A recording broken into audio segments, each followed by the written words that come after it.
Hi, my name's Sydney, and for our project we had healthcare, and so we chose Dr. Hill, who's a dentist from my hometown. So the first question we asked him was, what steps did you take to get into this position? And so for dental school, you obviously have to do undergrad, and then you have to go to dental school, and then you become a dentist.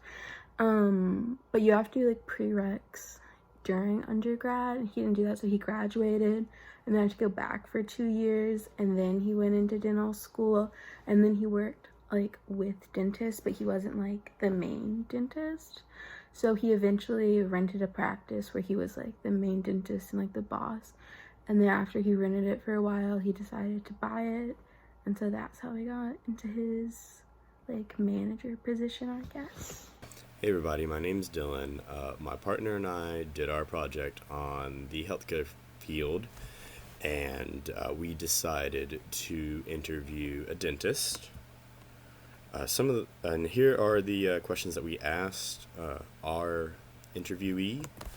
The first one was, what do you look for in employees? His response was, people who will look for work to do, even in downtime, hardworking and outgoing, are the most sought after in that field.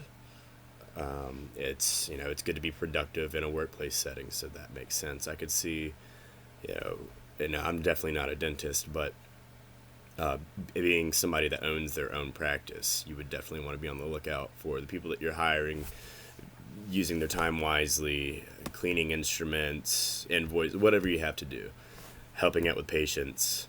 So I thought that was a pretty good response to what he looks for in employees. So our next question was, how do you manage your time efficiently? And he said that he makes sure that he always stays busy and that he doesn't schedule very much downtime, so he like really prioritizes work. But he also said that you need to know your limits, because not everyone can like work as much as other people, and different jobs will require a different amount of work.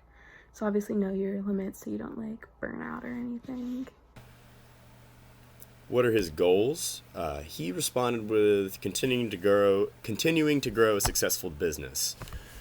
That one was interesting to me because as you move on into the medical field, you've gone through all these years of school, you've done all this work, you've got your practicum, all that good stuff. Okay, now it's time to not only be a doctor, now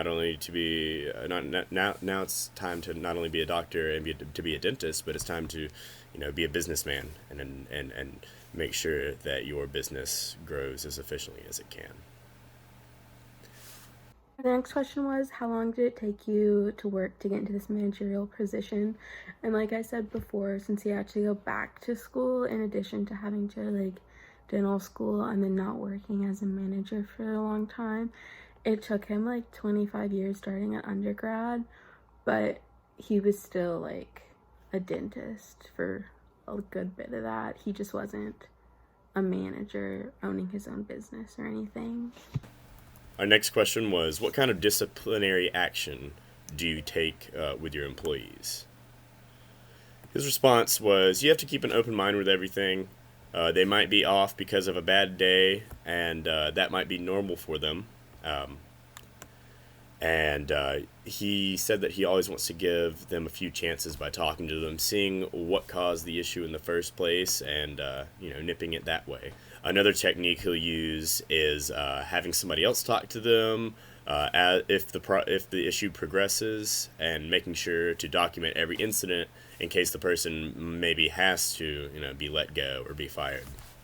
Effectively and clearly communicate organizational goals through the chain of command. And he said that since his business is a relatively small business, it's much easier than like having like a corporate job or something where there's like multiple levels of management. So he'll just have like staff meetings, or he'll send emails, talk to people one-on-one.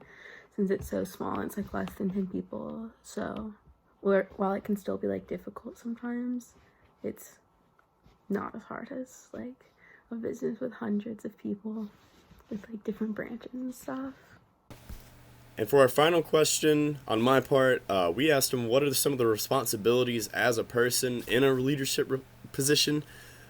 His final say on hiring and firing is making sure that everything and everyone gets paid on time, keeping everything running, being sure that, not only that the workers are getting what they need done, but also the patients are having the best experience they possibly can.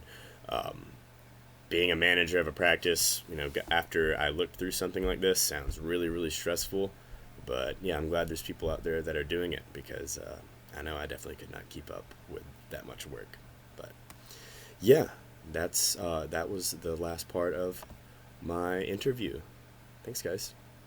And then our last question was, do you meet with your employees often to work out issues? And he says that he's not usually the one who does that, since he's not really like a confrontational person. So he'll have the person that's like directly under him to like meet with people if they have to talk with them about anything they're doing wrong or anything they need to change, because he's not really into that. So those were all the questions we had for him, but if you guys have any questions, I guess you can reply to the video. But that's all we have, so bye. Hope you guys have a great day.